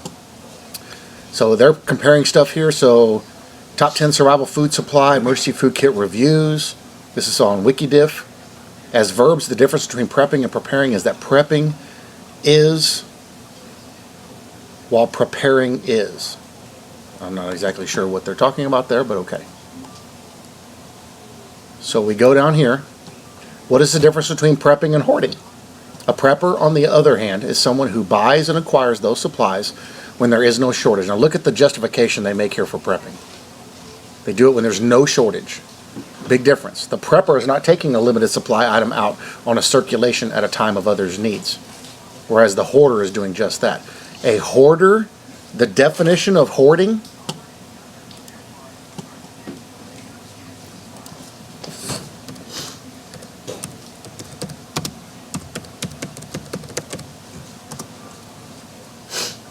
a large board in a public place used to play advertisements. Huh? Okay, that's the. Let's look at some different ones. Here we go. Verb, hoarding, amass money or valued objects, or hide, or store it away. You're on video. Smile. Aye. Or hide or store away. Thousands of antiques hoarded by compulsive collectors. There is no shortage of that stuff. Hoarding is you amassing, stocking up, accumulating, just like the words they're using. Salt away, gathering all this stuff. It's not only when it's like what they did with the toilet paper. It's not only whenever there's a shortage. Preppers are hoarders. The definitions match. Preppers are hoarders. They're hoarding supplies. There doesn't have to be a shortage for you to hoard. A buddy of mine, years ago when I was little, his grandmother died. And she had this impossible compulsion to hoard toilet paper. The thing was, she never went to the store. They don't know where she got it from. But when they went to clean out her apartment, we brought out something like 2,300 rolls of toilet paper. Some of it was just rolled up in little stacks. Her bathroom was full. There was only enough room for the toilet. All the way to the ceiling. Everywhere, under furniture, in cabinets. She would take stuff out of cabinets just to put toilet paper in there. She hoarded toilet paper. That's what hoarding is. Not when there's a shortage, because there was no shortage. It's just gathering the stuff up. You ever watch the TV show Hoarders? They're just hoarding random stuff. Preppers are hoarders. They fall into that definition. Now, in some cases, that doesn't necessarily have to be a negative, but why would you do something that's not necessary? Because again, you get enough people. Let's say the military shows up. Let's say you, like that fortress out here by Helotes, and they know they got this stockpile in there, and they're fighting something or whatever's going on. And they're, hey, that place is right over here. They'll go in there and they'll confiscate everything you have, and there's nothing you can do about it. You are not going to fight the U.S. military. Possibilities there. Let's see. What does the Bible say about preparedness? Bible verses about being prepared. In life, you must always be ready for anything. Everybody must be ready for Jesus because he will come like a thief in the night. If everyone knew what time he was coming, everybody would accept him. Stop putting him off. Stop procrastinating. You notice what they're talking about here. It's not talking about laying up stuff in your life. Don't lay up treasure here, lay up treasure in heaven. If you lay up your treasure here, your heart will be here. You lay up treasure in heaven, your heart will be in heaven. So again, why would you store a bunch of stuff up here? You can see all this stuff in here. Like I said, I'm going to link all these search criteria that I have here in the description, so you guys can go and look this stuff up for yourself. I'm going to make it easy, point and click, so you can do your own research on these things. But don't take somebody else's advice. Don't even take my advice. I showed you on camera. Don't take my advice.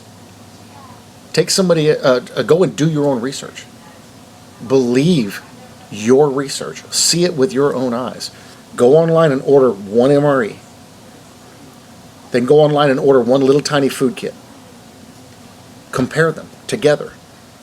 What does it take for me to prepare this? What does it take for me to prepare this? You don't have to prepare MREs. They're good right out of the package. You warm them up, they're even better. This other stuff, you got to do something to prepare it. If I go camping, I take MREs. If I go hiking and I'm going to be gone for a while, I take MREs. I don't have to cook it. If I go fishing, I take a couple of MREs with me. And if we go like down to, they used to call it Little Shell and Big Shell, it's called Pins now, Powder Island National Seashore. Stay down there for a whole weekend. Take MREs. Because I can open it, eat it, and move on. Problem solved. And that's my meal for the whole day. And it lasts me all day. I catch a couple of good fish, I can fillet them up and cook them on a hibachi. But you see the point I'm trying to make here. So the reason why I'm doing all this is I want you guys to be armed with knowledge. When we're armed with knowledge, we won't have any problems. When we're armed and we know what to do, we won't have any issues. People try to do the whole hand fishing thing. I've seen guys do this in these videos, They never stop to think. What would the fish be scared of? Somebody standing over the water or laying in the water? I've tried this. This is a survival technique. You got a big pool, it's got a bunch of fish in it. Go and find something that the fish are going to eat, grubs or whatever. Crawl into the water and lay down, hold your breath, or just have your head just above it, but don't stand up. You stand up, you're a predator. You lay down in it, you're one of them. And they'll come right up and eat it out of your hand. And you grab them. Got a fish. No line, no hook, no nothing. When you're standing over the water, they run from you. You ever go fishing, your shadow casts over the water, you ain't catching no fish. You're a predator. That's an instinctive thing with them. It's a survival technique. Simple stuff like that. You can sharpen a stick and make a good knife and be able to fillet fish with it. Done it. Yeah, you can do that. You can literally take a chunk of wood, sharpen it, and be able to use it as a weapon or use it for survival. You don't even need a metal knife. That's up here. Knowledge. Gain knowledge. Now, what does the Bible say about that? Wait, let's go to Open Bible. Let's look at what the Bible says. Knowledge is power.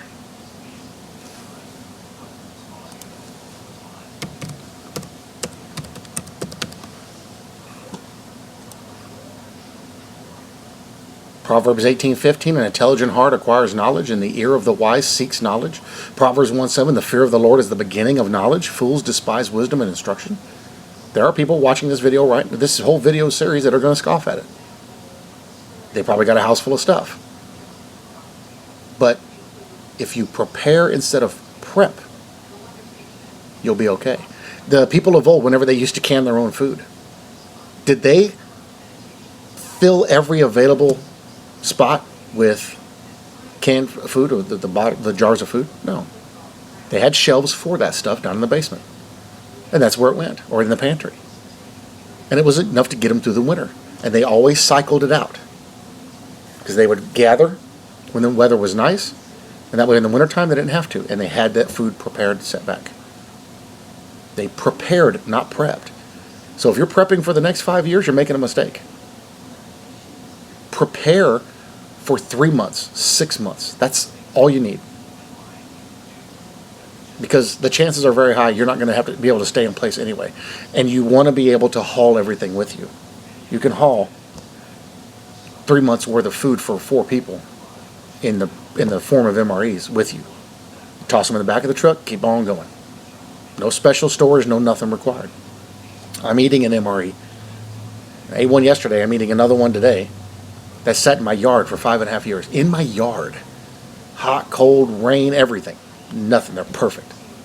Don't taste funny, nothing's wrong with them. So that other stuff, if I took one of them bags there, even in the main bag, the sealed one, chucked it out in my yard, I guarantee you this right here, that's all going to rot and break down. And then these are going to be exposed. What will happen to these? Notice that's not sealed up. It's got air in it. But they got the oxygen suckers in there to pull all the oxygen out. No, I ain't buying that. Vacuum sealed is the way to go. So I wanted to cover all that stuff. I wanted to show you guys that stuff. Let's look at a few more scriptures. We want to go.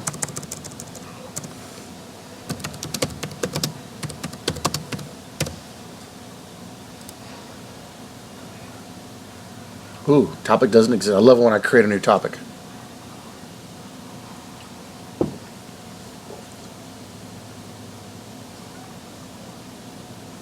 Matthew 6:19 through 21.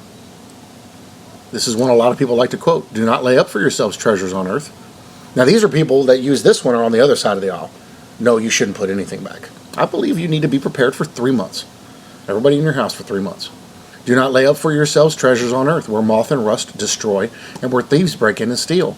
But lay up for yourselves treasures in heaven, where neither moth nor rust destroys, and where thieves do not bring in and steal. For where your treasure is, there your heart will be also. So based in these couple of verses, does it make sense for you to hoard and pack your house full of stuff? And it's about to rain outside. Does it make sense to do that? No. That's where your heart's going to be, because you're always going to be worried about that. And when you're at the store, you're going to be like, ooh, I need to grab some of that. Ooh, I need to grab some. Ooh, I need to grab some of that. And you're going to be stockpiling all this stuff. And the thing is, once you get in that mode, you're going to grab stuff and put it on shelves. You're going to be buying jars of vitamin C. Those don't keep for 25 years. Those don't keep for 5 years. You have to vacuum seal them. Take the lid loose on the jar, or actually take the lid off. So the air can pull out, put it in a food saver bag and vacuum seal it.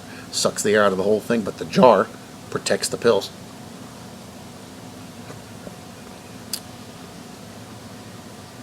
Knowledge will help you survive. You give a guy everything he needs for a month in the wilderness, but he has no knowledge on how to use any of it, and drop him in there, he'll die. You take a guy almost naked with a knife, but knowledge on knows how to survive, and drop him in there, and he'll walk out clothed, fed, and armed. Knowledge is the key to the whole thing. Feed a man a fish, you feed him for a day. Give a man a fish, you feed him for a day.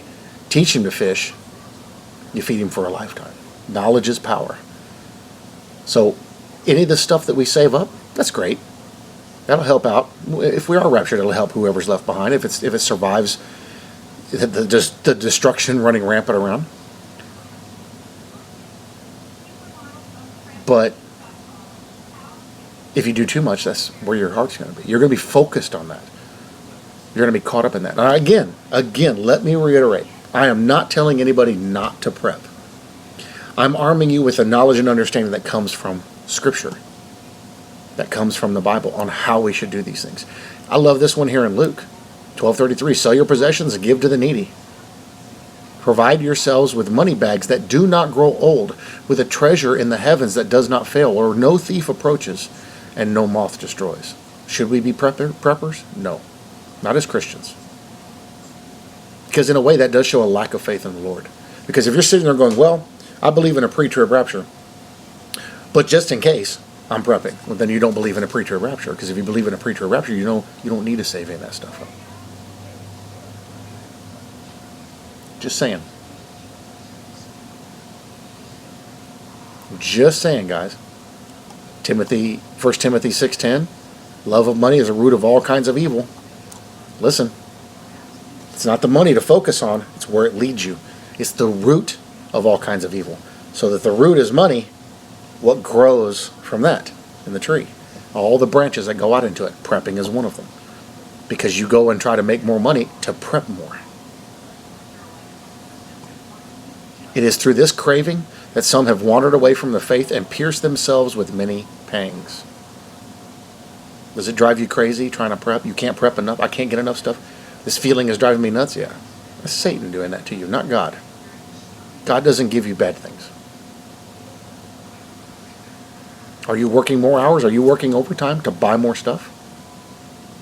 Don't do that. You're wasting your time. Take that money. Take about 2/3 of that stuff you put back. Go give it away. Take that money, take it to soup kitchen. Feed some poor people. Give it to the guy on the corner. Help the old people down the street.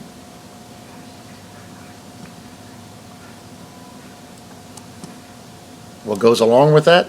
Hebrews 13:5. Keep your life free from the love of money and be content with what you have. And be content with what you have. For he has said, I will never leave you nor forsake you. If we say we have faith, why don't we show it? A little preparation is fine. He expects you to provide for your family. That's another scripture people like to use. He who doesn't provide for those of his household is worse than an unbeliever. It's good to prepare a little, but not hoard, not prep. Prep means you're putting back for an insurmountable amount of time, or an innumerable amount of time. Thinking you're going to live out better than everyone around you. That's pride and arrogance. I got what I want. Screw all these people, They come up here, I'm going to shoot them. Why wouldn't you invite them in and feed them? You laid all that food back. Just saying. This kind of stuff takes you into a dangerous territory where you don't want to be. A very dangerous territory of no faith, lack of faith. A place that puts you against the Word of God. Be content with what you have. See, there's people that can't prep. Everybody there's all kinds of Christians doing videos on YouTube. You can go search and find it. Doing videos on YouTube. You need to do this, you need to do that, you need to do that. You need to go and buy yourself 35 acres in the country, and you need to have a garden that grows everything in there. You need to tend it all the time. Well, I've got lupus and rheumatoid arthritis. I'm in pain 9.5 tenths out of 10 tenths of the day, and I struggle to do even the simplest of tasks. I don't have enough money, barely making my bills, so yeah, I can't buy 35 acres, especially in the area that I live in, where it's going to cost me well over $150,000. They don't think about that stuff. Not everybody can do that. You have to come up with something everybody can do. That's why I'm doing this video series and showing you right here, real time. I'm eating the MRE out of the package. No prep required, no water. It's moist, it's tender. The pasta is firm. It's al dente. It's not mushy. Not like that mac and cheese was. See, that's al dente pasta. That's like pasta should be cooked. Not like that stuff, it was mush. It looked okay. So, if you see it for firsthand and you do your own research, you can see for yourself. And the scripture supports what I'm telling you. Luke 18:22, when Jesus heard this, he said to him, one thing you still lack. This was the rich guy. What shall I do? I do all these things. What else should I do? Sell all that you have and distribute to the poor, and you will have treasure in heaven, and come follow me. Now, obviously, I have a wife and kids. You don't sell everything you have. He doesn't expect you to sell everything you have. First of all, he was doing something with that particular person. That message was meant for that guy. And he was proving a point. Second of all, you can get rid of the excess in your life and be content and fulfill this right here. That means don't prep. Don't fill every available space in your house up with stuff. I had a guy comment here just yesterday talking about that. God told me to fill my house. No, he didn't. He did not tell you to fill your house with stuff. You're putting too much faith in dreams and visions. Don't do that. Because Satan can give you those too.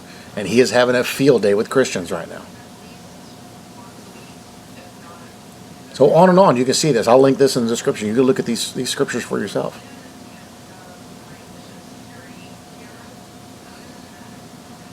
What he tells you to do in almost every instance is to have faith.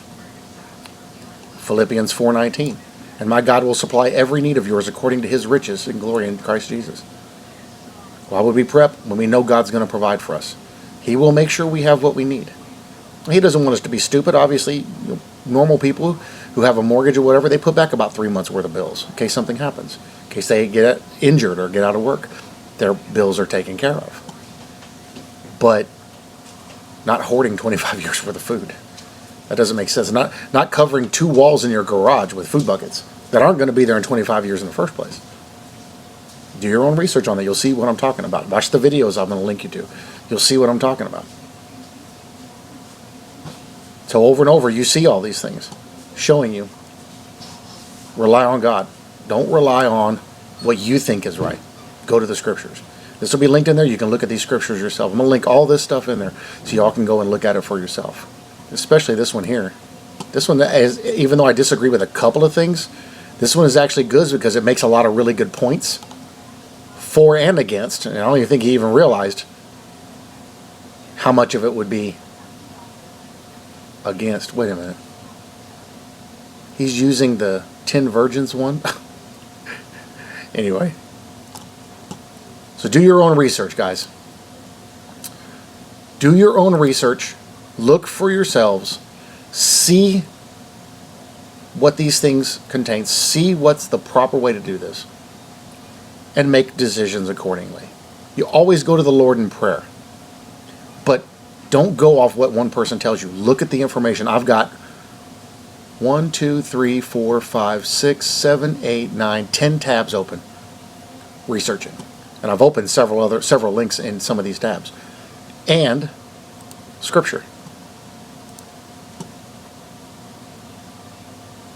You just don't need that much stuff. It just doesn't take that much for you to be prepared. Now, prepping, totally different story. Don't let these guys like this tell you, hey, yeah, y'all better do this, y'all better do that. You better learn how to use a bow. Well, the people with shoulder problems can't draw a bow, much less a crossbow, which is even harder. I can set my bow for 80% let off. Not a crossbow. So, again, use your head. Think about these things. There's people out there buying AR-15s. I'm going to carry my AR-15 in the wood. AR-15s weigh 9.5 pounds. Can you carry 9.5 pounds walking through the woods for miles and miles? Why would you do that? Go get a 3.5 pound Ruger 1022. Do everything you need to do. 22 caliber bullet, just like the other one. Ammo's lighter too, and cheaper. See, use your head. Think about these things. Do research on these things. I'm going to take my 308, go out there and kill an elk. That's great. It's just you. How are you going to eat 700 pounds of meat on the average elk? You can't. How are you going to pack it out? You can't. Use your head. Kill a deer. Take a squirrel. Take a rabbit. That's all you need for one person. That's the kind of stuff I'm talking about, is people don't think. People don't go armed with knowledge. Go armed with knowledge, and you won't fail. Do this according to what the Lord's will is for your life, just like these scriptures we covered. Do that according to what His will is, and you'll be fine. He will prepare for you everything you need. See, I'm not going to waste a ton of money on putting a bunch of stuff back because I just don't need that much. The grand scheme of things, you just don't need it. If things do get bad, I guarantee you right now, they're going to come get the Christians. It won't take very long. They're going to come get the Christians because we're public enemy number one. You've read the book of Revelation. You know that the Jews are the center of all that stuff, and the center of the world, and the center of the tribulation. They're not going to go after them. They're coming after us. How long do you think you're going to stay in place? You're on YouTube. They know who you are. They're doing videos. They really know who you are. They know where you live. This is somebody with military background. I know the technology they use to track that stuff. They know where I'm at right now because my cell phone is sitting in front of me. My vehicle, because it has computer-controlled processes in it, it's over 1998, has low jack built in. You don't have to add low jack. It's already in there. They know where my vehicle goes. If you got OnStar, it's even worse. They can shut your car off while you're driving down the road trying to get away. Because that's linked to your computer. That's how they unlock your doors. You ever wonder that? A lot of people don't. They don't realize. All they got to do is keystroke. Boom, your car shuts off and your door's locked and you can't get out. You got to break glass. Yeah. Several people have found that out the hard way. They did that to a criminal here a while back in Houston. He stole a car. They shut the car off through OnStar and locked the doors, and the cops pulled up and got him. Kind of scary, yeah. So that's the kind of stuff we're dealing with. This kind of technology we're dealing with. So again, here is where you wipe the fear away and go, okay, well, if that stuff is possible, I'm not going to worry about it anymore. I'm going to put my faith and trust in the Lord. I'm going to trust in Him. I'm going to go by what's sensible. I'm going to go by what the scriptures tell me to do. I'm going to do it in prayer, praising God, and I'm going to just put a few things back in case something goes horribly wrong. I'm going to use my head and look at this from an adult standpoint, and I'm not going to do what everybody else is doing.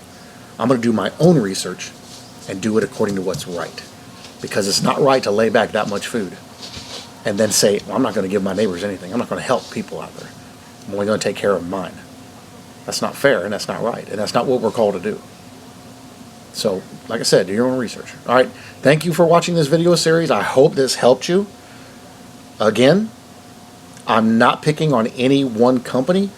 I'm pretty much picking on all of them. There's only a couple that have actually good food, and it's super easy for you to go out, go to Academy, pick up some stuff from Academy. Everybody's got an Academy close to them. Go to a Bass Pro Shops. Go to a Cabela's. Pick up a few things. Go online. Order you one or two flavors of MREs. Get you one of these packs here. Spend some money and go try it. And look at what you get for the money. Calculate the cost.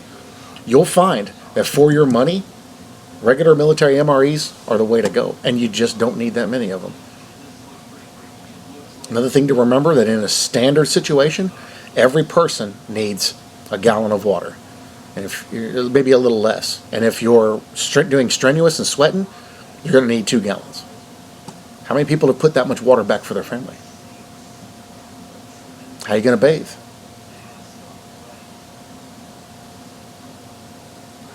There's a term we use in the military. It's a something bath. You can do it with diaper wipes. Keep yourself clean. But you're going to use your drinking water to bathe in? Think about these things. Think about that kind of stuff and think about your health. There's people that have tricked their pharmacies and ended up with a ton of extra medication, not realizing that the shelf life on that medication is very short. Well, if they ever get to where they have to use it, it's not going to have any potency because it's sat too long. They don't check that stuff. So check that stuff, guys. And I'm doing this because I love y'all and I want you guys to be armed with knowledge. I want you to know what the right thing is to do. I want you to be prepared. And this is from buying your clothing to buying your vehicles, everything you're doing. Be prepared. Be smart about what you're doing.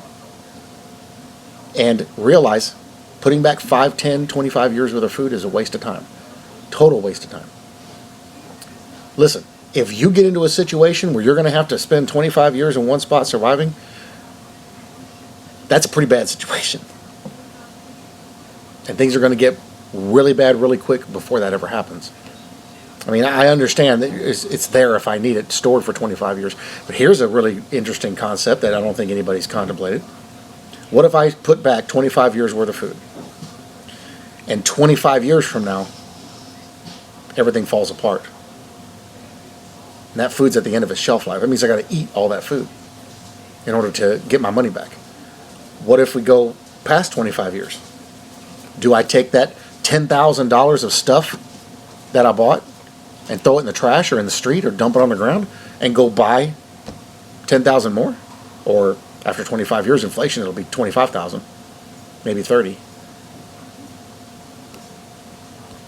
There are people that have bought stuff back in the 70s, still have it in their house and never used it. Didn't need it. It's in their basements. You run across a house every now and then that's got that stuff in there. All stacked up in the corners. Never used it. So you got to think about these things. You got to pay attention, not to what the world is doing, but to what God has told you to do. Put our faith in Him. Put our trust in Him. A little bit of preparation goes a long, long way. And the key to preparation is knowledge. Because it doesn't do you any good to put all that stuff back if you don't know how to use it. You know how many people I run into that don't know how to use those little magnesium fire starters? No clue. Spark, spark, spark. Why isn't this sparking? Well, turn your knife over, scrape some shavings off, make a little pile of shavings, put your tinder next to it, then spark it. The shavings will burst into flames and catch your tinder on fire. That's how you're supposed to use them. People don't know that. So, just saying, guys, use knowledge is the key. Knowledge is what you're supposed to do. You know, if you're in a situation where you're going house to house, a bunch of people are going, you're going house to house. First thing you do is go in, check the kitchen, then check the closets, then check the books. You never know what they'll put in books. You know, walk around the house, look for soft spots in the floor, cut the carpet and pull it up. Could be a trap door under there. They may have a bunker in it. You never know. Walk the yard. All kinds of different things. You just never know. So take all this stuff into account and do your research. Because it's not rocket science. It's not a no-brainer. Just use good judgment on these things. Because if you're wasting money hoarding all this stuff and prepping like crazy, it's just a waste of money. Take that and go give it to the poor. Feed the poor. That way you're hoarding in heaven instead of hoarding here. All right, I love you guys. I'm going to stop talking now. I hope this video series blessed you. If I run into more I can add to this, I will. And do some more instructional videos on that, on different things that will help you out. And if you have questions, please contact me. I'm happy to ask them and send you more resources. See you guys in the next video.